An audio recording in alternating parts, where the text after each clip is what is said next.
Hello and welcome to true aspirants. तो स्वागत है आपका करंट अफेयर सीरीज़ में। आज हम डिस्कस करेंगे बहुत ही इम्पॉर्टेंट टॉपिक जिसके बारे में मैं आप लोगों से कुछ दिनों से बात कर रहा था कि हमें ये डिस्कस करना है कि जो इंडियन रुपी है वो इतनी तेज़ी से क्यों गिर रहा है। इंडियन रुपी अभी रिसेंटली ऑल टाइम लो पे चल रहा है। इसका मतलब ये है कि अगर आप इंडियन रुपी से किसी और करेंसी को खरीदना चाहते हो तो आपको कितने रुपए देने पड़ेंगे एक दूसरी करेंसी को खरीदने के लिए। जब 2010 में 2012 में इंडियन रुपीस को देकर हम डॉलर खरीदते थे तो हमें कुछ कम रुपया देना पड़ता था डॉलर को खरीदने के लिए, लेकिन अब जो है हमें रुपए ज़्यादा देने पड़ रहे हैं उसी डॉलर को खरीदने के लिए। तो हमें इसको हम इकोनॉमिक्स की नॉलेज में बोलते हैं यहाँ पर डेप्रिसिएशन ऑफ द करेंसी। अब आपको यहाँ पर समझना ये है कि डेप्रिसिएशन का मतलब क्या होता है। डेप्रिसिएशन का मतलब होता है किसी की वैल्यू जो है वो डिक्रीज हो जाती है विद द टाइम, लेकिन कभी कभार जो है वही करेंसीज अप्रिशिएट भी हो जाती हैं। तो आपको यहाँ पर समझना क्या है कि जो रुपी है वो डॉलर के मुकाबले डेप्रिशिएट हो रहा है। उसके बहुत से कुछ रीजंस जो हैं वो हम आज की क्लास में डिस्कस करेंगे।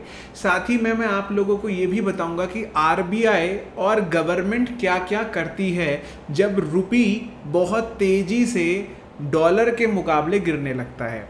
अब अगर आप ये समझो, मैं आपको एक बहुत छोटा सा एग्जांपल दूंगा इस चीज़ का। अब समझो कि 2016 में हमें जो $1 है वो 60 रुपये में मिलता था, राइट। मैं 60 रुपये दूंगा और मुझे $1 मिल जाएगा। लेकिन आज 2022 में वही $1 80 रुपये का है। मतलब मैं 80 रुपये जब दूंगा तो मुझे $1 मिलेगा। मतलब मुझे अब 20 रुपये एक्स्ट्रा देने पड़ेंगे, 20 रुपये एक्स्ट्रा देने पड़ेंगे इन 2016 के मुकाबले, तब जाकर मुझे $1 मिलेगा।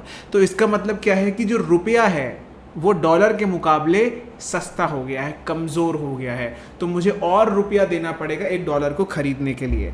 तो यहाँ पर अगर आप प्राइस देखो तो 1 जनवरी 2022 को आपको नज़र आएगा कि डॉलर का प्राइस है यहाँ पर अराउंड 74। ठीक है। अब उसके बाद आपको ये भी नज़र आएगा क्लास कि ये 1 जुलाई मतलब अगले 7 महीने के अंदर ये अब 80 के पास क्यों आ गया है। ये 80 के पास इसलिए आ गया है क्योंकि इसके पीछे एक नहीं बल्कि बहुत से फैक्टर्स जो हैं वो यहाँ पर प्ले कर रहे हैं। So it is nothing but the interplay of multiple factors which has brought down the rupee with as comparison to United States dollar, right. तो अब आपको यहाँ पर बल्कि IMF की रिपोर्ट ये भी है कि ये फिनेंशियल ईयर 2029 तक मतलब अगले 5-6 सालों तक जो रुपी है वो 94 तक जाएगा। मतलब अब मुझे एक तरीके से 94 रुपीज़ देने पड़ेंगे $1 को ख़रीदने के लिए। आपको ये भी पता होना चाहिए जब हमारा देश आज़ाद हुआ था तब एक रुपया जो है वो डॉलर के मुकाबले कभी नहीं था। वो $1 हमेशा एक ब्रिटिश पाउंड के था। तब भी हमें नज़र आ रहा था कि जो डॉलर है वो हमें मिलता था अराउंड 2 रुपीज़ या 1.5 ऐसे कुछ में मिलता था, राइट। तो डॉलर की वैल्यू जो है वो रुपी से हमेशा ज़्यादा रही है। अब आपको यहाँ पर समझना है कि रुपी के साथ एक्चुअली में हो क्या रहा है। इसमें बोला जा रहा है कि रुपी जो है वो 6% से ज़्यादा गिर चुका है। इंडिया के जो फॉरेक्स रिजर्व्स हैं वो भी अब $600 बिलियन से नीचे जा चुके हैं। बल्कि अगर हम देखते हैं कि सितंबर 2021 में इंडिया के जो फॉरेक्स रिजर्व थे वो $650 बिलियन थे। Around 3rd-4th largest forex reserve थे हमारे पास पूरे वर्ल्ड में। लेकिन अभी आपको पता होना चाहिए कि ये क्यों हो रहा है ऐसा। देखो, मैं आपको एक बहुत सिंपल सी चीज़ समझाने वाला हूँ। आपको ये पता होना चाहिए कि इस समय पर अमेरिका मार्केट जो है वो रिसेशन की ओर जा रही है। और हमें ये भी पता है कि हमारी कंट्री के अंदर जो अमेरिका के इन्वेस्टर है, जिसे हम इंग्लिश में बोलते हैं फॉरेन इंस्टीट्यूशनल इन्वेस्टर्स, सबसे बड़ा चंक फॉरेन इंस्टीट्यूशनल इन्वेस्टर्स का जो है वो हमारी कंट्री में सिंगापुर का है। उसके बाद फिर अमेरिका, चाइना और लंदन, यहाँ से लोग हमारी कंट्री के स्टॉक मार्केट में पैसा इन्वेस्ट करते हैं, क्योंकि इंडिया जो है वो एक इमर्जिंग मार्केट है। यहाँ पर जो पैसा है वो बहुत तेज़ी से ग्रो होता है। स्टॉक मार्केट में जब यूएस के इन्वेस्टर्स ने पैसा डाला था तो सेंसेक्स का प्राइस जो है वो 32,000 था और निफ्टी का प्राइस जो है वो 8,500 था। अब आज की तारीख में जो निफ्टी का प्राइस है 16,000 है और जो सेंसेक्स का प्राइस है वो अराउंड 52 या 54,000 है।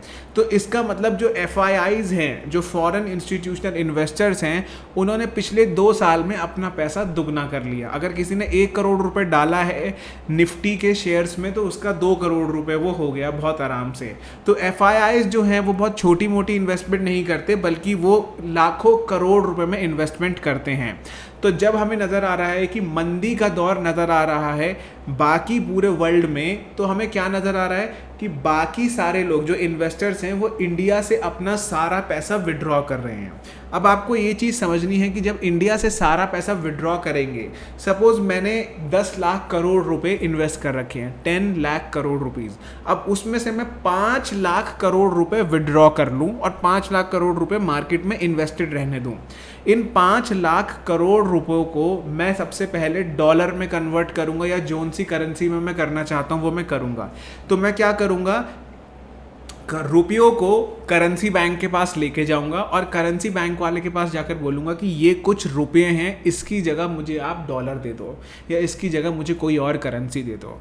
अब इकोनॉमिक्स में एक फंडामेंटल लॉ होता है ऑफ डिमांड एंड सप्लाई, जिस चीज़ की डिमांड ज़्यादा होती है और उसकी क्वांटिटी कम होती है तो उसकी वैल्यू जो है वो हमेशा बढ़ जाती है, राइट।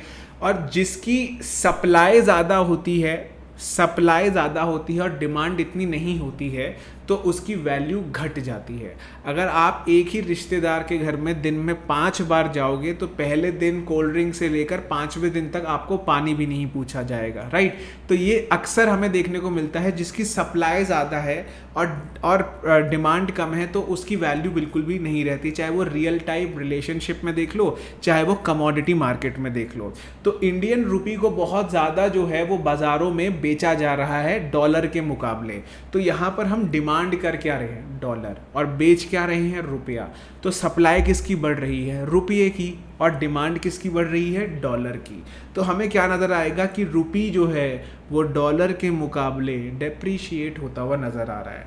सिमिलरली दूसरी साइड अगर आप देखोगे तो जो डॉलर है वो रुपए के मुकाबले अप्रीशिएट होता हुआ नज़र आ रहा है।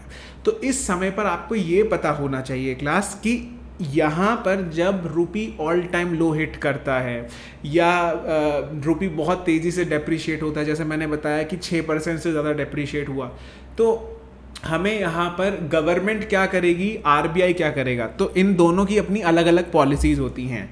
Government goes with fiscal policy and the RBI और the central bank of our country will go with monetary policy, right. Fiscal policy में गवर्नमेंट क्या कर सकती है कि हम ऐसा कर सकते हैं कि भाई जो डॉलर का आउटफ्लो है हमारी कंट्री से वो डिक्रीज़ हो जाए, हम डॉलर के आउटफ्लो को डिक्रीज़ करने की कोशिश करेंगे। तो डॉलर का आउटफ्लो हम कैसे डिक्रीज़ कर सकते हैं, जैसे सपोज मैं गोल्ड जो है वो डॉलर में ख़रीदता हूँ तो गवर्नमेंट ने गोल्ड के ऊपर 5% एक्स्ट्रा ड्यूटी लगा दी। अब लोग जो हैं वो गोल्ड को कम खरीदेंगे, आईफोन के प्राइसेस को मैं महंगा कर दूंगा, जो बाकी कुछ कंपोनेंट्स हैं जो हैवी मशीनरी में लगते हैं उनके ऊपर ड्यूटी और लगा दूंगा, इंपोर्ट ड्यूटी लगा दूंगा। तो अब क्या होगा, जैसे सपोज पहले आईफोन 50,000 रुपये का था लेकिन अब वही आईफोन 60,000 रुपये का हो गया, तो आप क्या कहोगे, यार अभी नहीं लेते हैं, शायद जब सस्ता होगा 6 महीने बाद तो मैं तब ले लूँगा। तो इसमें क्या होगा कि आप अपनी परचेजिंग जो है वो यहाँ पर डिले कर दोगे। तो अब इंडिया आईफोन कम इंपोर्ट करेगा, जब इंडिया आईफोन इंपोर्ट कम करेगा तो हमारा डॉलर जो है वो आउटफ्लो डिक्रीज हो जाएगा, राइट। तो ये गवर्नमेंट फिस्कल पॉलिसी में अक्सर ऐसे स्टेप्स उठाती है जिससे कि हम डॉलर के आउटफ्लो को बंद कर दें, रादर हम डॉलर के इनफ्लो को इंक्रीज कर दें कि भाई हम अपनी एक्सपोर्ट्स को ज़्यादा से ज़्यादा अट्रैक्टिव बनाएं, राइट। तो ये तो हो गया हमारा फिस्कल पॉलिसी का पार्ट। सेकेंड है हमारा मॉनेटरी पॉलिसी। अब RBI के पास एक वेपनरी होती है, वेपनरी का मतलब उनके पास बहुत से हथियार होते हैं हमारी इकोनॉमी को ठीक करने के लिए। एक होते हैं क्वांटिटेटिव इंस्ट्रूमेंट और एक होते हैं क्वालिटेटिव इंस्ट्रूमेंट। क्वांटिटेटिव इंस्ट्रूमेंट का मतलब यहाँ पर यह है कि आरबीआई कुछ ऐसा एक्शन लेगा, सब्सटैंशियल एक्शन, जिससे कि हमें इकोनॉमी में कुछ एक्सटेंट तक और फॉर द टेम्पररी पीरियड हमें चेंजेस नज़र आने लगेंगे।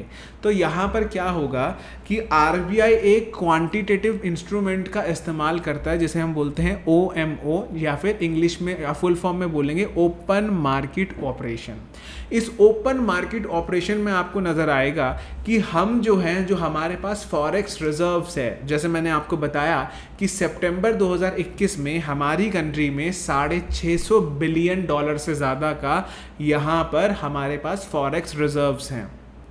अब आरबीआई क्या करेगा, उन डॉलर को लेगा और मार्केट में जाकर बेचेगा और उसके बदले बोलेगा कि मुझे रुपया दो। तो अब आरबीआई क्या कर रहा है, एक आर्टिफिशियल डिमांड क्रिएट कर रहा है, किसकी, रुपी की, by selling the dollar.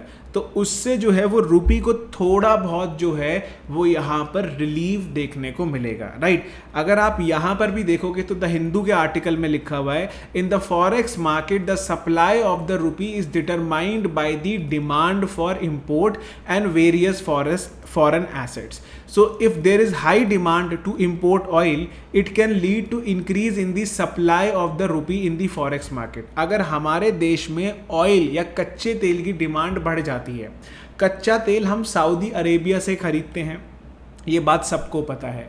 Saudi Arabia की जो करेंसी है वो है रियाद, राइट, सॉरी दिनार, रियाद उनकी कैपिटल। तो अब दिनार में हम नहीं खरीदेंगे क्योंकि यूएस और सऊदी अरेबिया का 1960 से एक एग्रीमेंट साइन हो रखा है कि जो भी कच्चा तेल बाजार में बिकेगा वो सिर्फ और सिर्फ डॉलर में बिकेगा। तो अब आपको ये समझ आ गया कि Saudi Arabia which is the largest producer of the oil in the world, वो आज की तारीख में हमें क्या नज़र आ रहा है, वो लार्जेस्ट प्रोड्यूसर है लेकिन वो अपनी करेंसी में नहीं लेता ऑयल, पैसा अपनी करेंसी में नहीं बल्कि डॉलर में लेता है। तो इसका मतलब क्या है, इसका मतलब ये है कि मुझे ऑयल ख़रीदने के लिए, चाहे मैं सऊदी अरेबिया से ख़रीदूँ या वेनेजुएला से, मुझे जो पैसा है वो डॉलर में देना पड़ेगा। तो अब मेरे पास तो डॉलर नहीं है, तो मैं क्या करूँगा, अपने रुपए की करेंसी को डॉलर में कन्वर्ट करूँगा। तभी यहाँ पे लिखा हुआ है it can lead to increase in the supply of rupees in the forex market. तो रुपये की सप्लाई बढ़ जाएगी फॉरेक्स मार्केट में और उससे जो है वो रुपये की वैल्यू ड्रॉप हो जाएगी। Now the demand of the rupee in the forex market on the other hand depends upon the foreign demand for Indian export। मतलब इंडियन रुपी की डिमांड फॉरेक्स मार्केट में कब होगी, जब लोगों को इंडिया का प्रोडक्ट खरीदना होगा। क्योंकि अगर किसी को मेरा प्रोडक्ट खरीदना है तो वो क्या खरीदेगा, रुपया, क्योंकि मैं डॉलर नहीं लूँगा, मेरे देश की करेंसी इंडियन रुपी है तो मैं इंडियन रुपी लूँगा, सिंपल बात है। तो अब यहाँ पर अगर हमारे एक्सपोर्ट्स इतने आकर्षित नहीं हैं अंतर्राष्ट्रीय बाज़ार में, तो यहाँ पर क्या होने वाला है, हमारे यहाँ पर डॉलर नहीं आएगा। लेकिन डॉलर जो है वो सिर्फ और सिर्फ एक्सपोर्ट से नहीं आता, डॉलर जो है वो बाहर के इन्वेस्टर से भी आता है, जिनका मैंने नाम बताया foreign institutional investor. So it will lead to increase in the supply of dollars in the forex market, right. तो आपको ये भी पता होना चाहिए जब फॉरेन इन्वेस्टर्स इंडिया में इन्वेस्ट करना चाहते हैं तो वो डॉलर लेकर आते हैं, वो आरबीआई को डॉलर देते हैं, आरबीआई उनके बदले उनको यहाँ पर रुपया दे देती है। अब what is causing the rupee to lose value, तो मैंने आपको बताया कि US federal reserve has been raising its benchmark interest rate. जब एक फेडरल बैंक या कोई सेंट्रल बैंक इंटरेस्ट रेट को इंक्रीज कर देता है, मतलब आपको जो लोन है वो अब भारी दरों पे जो है वो ब्याज मिलेगा। मतलब क्या है, पहले मैं अगर बैंक से लोन लेता था तो मुझे लोन जो मिलता था वो 2% पे मिलता था, लेकिन अब आरबीआई ने बोला या फेडरल बैंक जो यूएस का रिजर्व बैंक है उसने बोला कि भाई लोन के जो इंटरेस्ट रेट है उसको इंक्रीज कर दो। उसका एक रीज़न ये है, मैं आपको ये भी बता देता हूँ कि US federal reserve interest rate क्यों बढ़ा रहा है, क्योंकि इन्फ्लेशन जो है वो बहुत तेज़ी से हमें इंक्रीज होता हुआ नज़र आ रहा है यूएस और बाकी यूरोपियन मार्केट्स के अंदर। जब यूएस और यूरोपियन मार्केट्स के अंदर इन्फ्लेशन तेज़ी से बढ़ रहा है तो इसका एक रीज़न है कि easy money in the hand of the people. लोगों के पास पैसा जो है, कैश जो है वो बहुत ज़्यादा पड़ा हुआ है, तो इसकी वजह से स्पेंडिंग बहुत ज़्यादा हो रही है। इसका मतलब क्या है कि लोग ज़्यादा से ज़्यादा सामान खरीद रहे हैं, उसकी वजह से प्रोडक्ट की डिमांड बढ़ रही है और प्रोडक्ट की सप्लाई इतनी नहीं है। तो जब प्रोडक्ट की डिमांड बढ़ जाती है और सप्लाई कम हो जाती है तो उससे प्रोडक्ट का प्राइस बढ़ जाता है और उसी को हम बोलते हैं इन्फ्लेशन। अगर इन्फ्लेशन को हम नॉर्मल डिफाइन करें तो that is called a general rise in the price of the goods and services. तो आपको ये क्या समझना है कि अंतर्राष्ट्रीय बाजारों में बहुत ज़्यादा कमोडिटी या बाकी नॉर्मल गुड्स के प्राइसेस बढ़ गए हैं। इसका एक सबसे बड़ा रीज़न रशिया और यूक्रेन का वॉर भी है, क्योंकि जब से उनका वॉर स्टार्ट हुआ है so there has been a lot of scarcity in the commodities like wheat, sugar and rice. तो जब अंतर्राष्ट्रीय बाजार में चावल और गेहूं की कमी पड़ने लगेगी तो इनके दाम जो हैं वो बढ़ने लगेंगे। अब इससे होगा क्या, यहाँ पर जब इन्फ्लेशन हमें कंट्रोल करना है तो मैं इंटरेस्ट रेट इंक्रीज़ कर दूंगा। तो पहले जो लोन आपको 1 या 2% पे मिल रहा था, अब वो लोन आपको 4% पे मिलेगा। तो अब लोन महंगा हो गया तो लोग लोन लेना कम कर देंगे, क्योंकि उनको पता है मुझे ज़्यादा EMI या फिर इक्वेटेड मंथली इंस्टॉलमेंट्स देनी पड़ेंगी। व्हेन आई हैव टू पे हायर EMI तो मैं लोन नहीं लूँगा। उससे फेडरल रिज़र्व जो है वो कोशिश कर रहा है कि लोगों की स्पेंडिंग अगर कम होगी तो इन्फ्लेशन भी कूल हो जाएगा, क्योंकि लोगों की डिमांड जो है प्रोडक्ट की वो भी कम होती हुई हमें नज़र आएगी। तो आपको यहाँ पर समझना क्या है कि एक रीज़न नहीं है कि रुपी अपनी वैल्यू लूज़ कर रहा है, बल्कि हमें और भी चीज़ें यहाँ पर नज़र आ रही है। अब साथ ही में एक बोला गया है कि इंडिया का current account deficit. Current account deficit का मतलब क्या होता है, जब यहाँ पर हमारा डॉलर का आउटफ्लो ज़्यादा है और इनफ्लो कम है। सपोज़ मैंने जो डॉलर मैं बाहर से जो माल खरीद रहा हूँ वो खरीद रहा हूँ $100 का, लेकिन जो मैं बाहर माल बेच रहा हूँ वो है $70 का। तो मतलब मैं $30 के डेफिसिट में आ गया, तो मतलब मेरा ट्रेड डेफिसिट हुआ $30। तो मेरे पास डॉलर आ कम रहा है और जा ज़्यादा रहा है। इसकी वजह से भी रुपी की वैल्यू जो है वो बहुत ज़्यादा डिक्रीज़ होती है। साथ ही में बोला जा रहा है यहाँ पर US के बॉन्ड यील्ड। बॉन्ड यील्ड का मतलब होता है बॉन्ड के ऊपर कितना % रिटर्न मिल रहा है। तो बॉन्ड यील्ड जो है वो 0.5% से US में बढ़ गई हैं और 3% पे चल रही हैं। तो US के इन्वेस्टर्स अपने पास पैसा रखना चाहते हैं, क्योंकि उनको पता है महंगाई बढ़ रही है, मार्केट्स जो हैं वो अब नीचे गिर सकती हैं। तो उससे अच्छा है कि पैसा मार्केट में से निकाल लो और अपने घर लेकर चलो, क्योंकि हमारा पैसा ऑलरेडी डबल हो चुका है। तो इसलिए जो है वो हमें नज़र आ रहा है कि रुपी जो है वो बहुत तेज़ी से नीचे गिर रहा है। अब RBI जो ओपन मार्केट ऑपरेशन मेथड से डॉलर की वैल्यू को डिक्रीज़ कर रहा है कंपैरिजन टू रुपी, वो एक तरीके से शॉर्ट साइटेड रिलीफ मान के चलिए, क्योंकि RBI अपने सारे डॉलर्स जो हैं वो बेच नहीं सकता मार्केट के अंदर।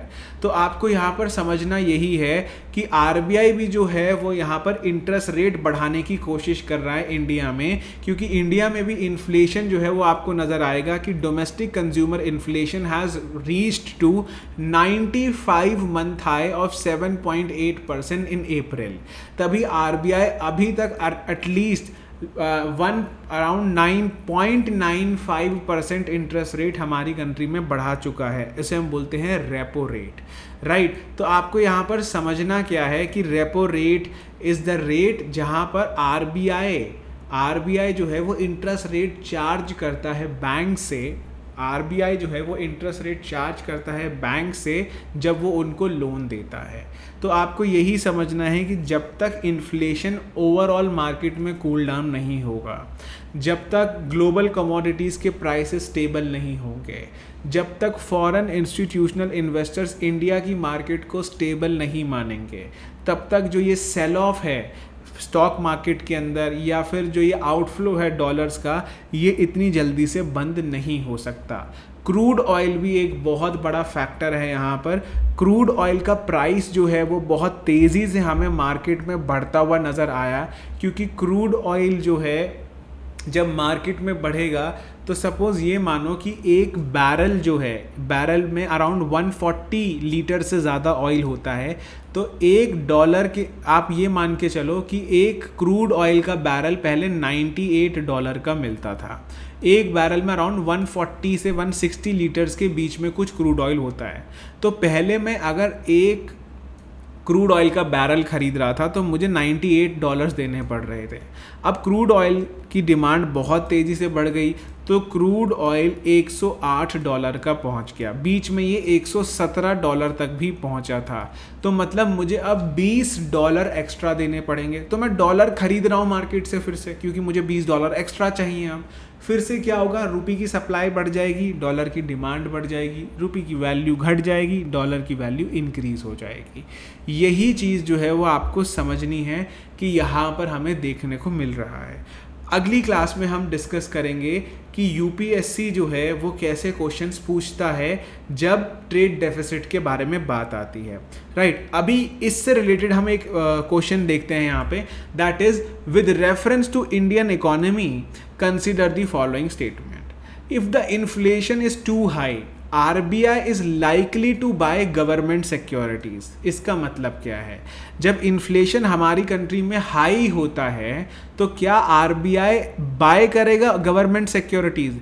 गवर्नमेंट सिक्योरिटीज बाय करने का मतलब है कि RBI लोगों को मार्केट में पैसा दे रहा है, राइट। ओपन मार्केट ऑपरेशन का मतलब ये है कि जो डोमेस्टिक इंस्टीट्यूशनल इन्वेस्टर्स हैं, जो इंडिया में जैसे LIC HDFC बैंक है, SBI बैंक है, ये गवर्नमेंट की सिक्योरिटीज़ को खरीदते हैं। तो जब गवर्नमेंट की सिक्योरिटीज़ को खरीदेंगे तो उनको बेचा भी जाएगा एक टाइम के अंदर। तो बेचता कौन है? बेचता है RBI, राइट। RBI ने किसको दिया? सपोज SBI बैंक को। अब SBI बैंक कहना चाहता है कि मुझे ये वापस से अब बेचना है, तो who is likely to buy? RBI। So RBI is likely to buy government securities. लेकिन जब RBI गवर्नमेंट सिक्योरिटीज़ को बाय बैक करेगा तो RBI क्या करेगा? पेमेंट करेगा। अब पेमेंट से क्या होगा? SBI के पास कैश ज़्यादा आ जाएगा। जब कैश ज़्यादा आ जाएगा तो SBI मार्केट में और ज़्यादा लेंडिंग करेगा, जो कि एक इर्रेशनल चीज़ है। तो यहाँ पर जब इन्फ्लेशन हाई होगा तो RBI गवर्नमेंट सिक्योरिटीज़ को बाय नहीं, वो सेल करेगा। अब बहुत से लोग कंप्लेन कर रहे थे इस बार कि हमारे पास 2022 के प्रीलिम्स में एलिमिनेशन मेथड नहीं आया। ये 2022 का ही प्रीलिम्स का क्वेश्चन है, सेट A 33 क्वेश्चन। अगर आपको पता है कि नंबर 1 गलत है तो आपका आंसर जो है वो ऑलरेडी आपके सामने आ चुका है। तब भी मैं आप लोगों के साथ डिस्कस करूंगा, if the rupee is rapidly depreciating RBI is likely to sell dollars in the market. मैंने आपको अभी भी बताया यही चीज़ जो है वो वापस से RBI कर रहा है। देन सेकेंड स्टेटमेंट सही है और थर्ड स्टेटमेंट भी बिल्कुल ठीक है। Now if interest rate in the USA और European Union were to fall that is likely to induce RBI to buy dollars. बिल्कुल ठीक है ये, राइट। तो इसी तरीके से आपको समझना है कि यूपीएससी कैसे बहुत ही एप्लीकेशन टाइप क्वेश्चन जो है वो पूछ रहा है। तो वो तभी होगा जब आप यहाँ पर पूरी अच्छी तरीके से एक चीज़ को समझ पा रहे हो, राइट। तो आई होप मैंने आपको अपनी तरफ से जितना ईजी लैंग्वेज में हो सकता था मैंने समझा दिया। If you have any doubt with respect to the topics which we have discuss so far, आप प्लीज़ कॉमेंट सेक्शन में पूछ सकते हो, जिसके जो भी डाउट होंगे वो मैं अगले सेशन में रिजॉल्व कर दूंगा।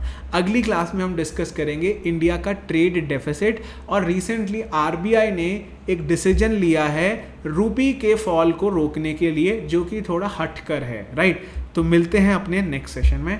Thank you.